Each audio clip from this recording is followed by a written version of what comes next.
Welcome to Chamonix Mont Blanc.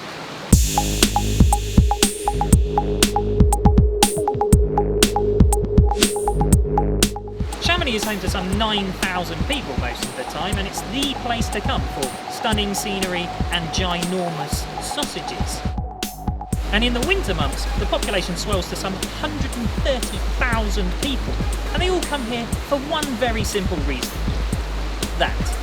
Although you can't really see it with the clouds and whatnot. Mont Blanc and the surrounding mountains are some of the tallest in Europe. Mont Blanc itself is 4,808 metres high, and people come here from all over the world to ski them, jump from them, climb them, all for that little shot of adrenaline.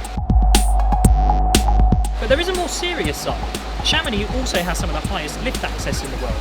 In 20 minutes you can get 3,700 metres high, and that means anybody, regardless of experience, has access to some of the most treacherous terrain in the world. And it may be the reason why Chamonix has been dubbed the death sports capital of the world as well, not a reputation that they want to hold on to. Just a week before I arrived here, a wingsuit flyer flew straight into somebody's house and died, and the local government here have placed a 6-month ban on wingsuit flying. So it begs the question, what is too much risk, and should we be taking it? Well, I've come here to meet Steve Wakeford. He's a man that fell 70 metres from a cliff here in Chamonix and lived to tell the tale. Needless to say, he has some pretty strong opinions on what it means to take risk. So, let's go and meet him.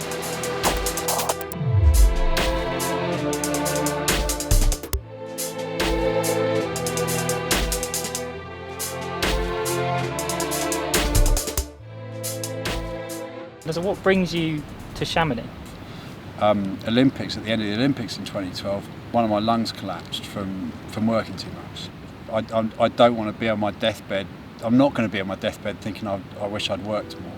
Yo! You can still see them now, an ice axe in some really thin ice and another one embedded in some crumbling rock that were good enough to pull up onto.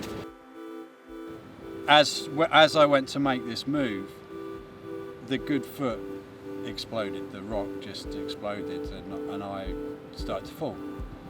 And my initial thoughts were, this nut that I've placed in the rock, this protection, is going to catch, the rope's going to catch on that, I'll be alright. And I just felt...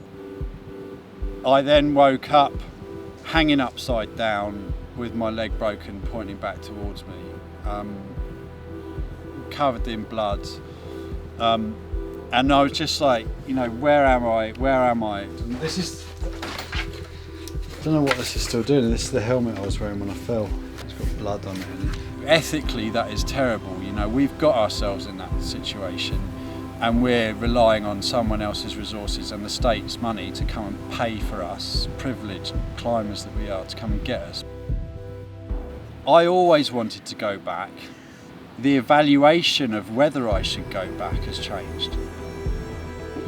Every kid should have one of these. It's got different routes on it as well. You circle the different, like I'll circle that one, and that one, and say, right, that's the blue route. There was a lot of bad luck. People do what I was doing all the time, but it's my fault. And it's not worth it.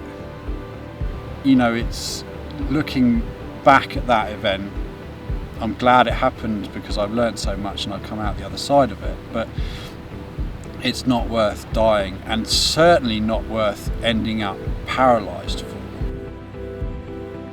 You're absolutely right, it's selfish. It is. You do it for yourself. The consequences are going to have knock-on effects to people that care about you. But I think prudence is key. In anyone doing any of these things, there's not very much that you would find admirable if you're looking at someone's character, in being a hedonistic adrenaline junkie. They make sure they're doing it for themselves.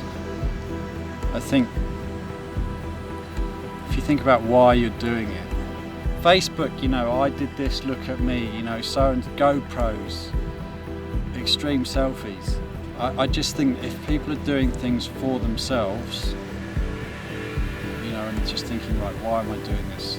is it a good idea to do this? What is the possible outcome of this? Not, am I going to get a good Facebook status update, or am I going to look good within my circle of friends? Is it about my ego? If they're doing it for the right reasons, then I think that prudence, I would like to think that prudence would be a greater factor than if it wasn't.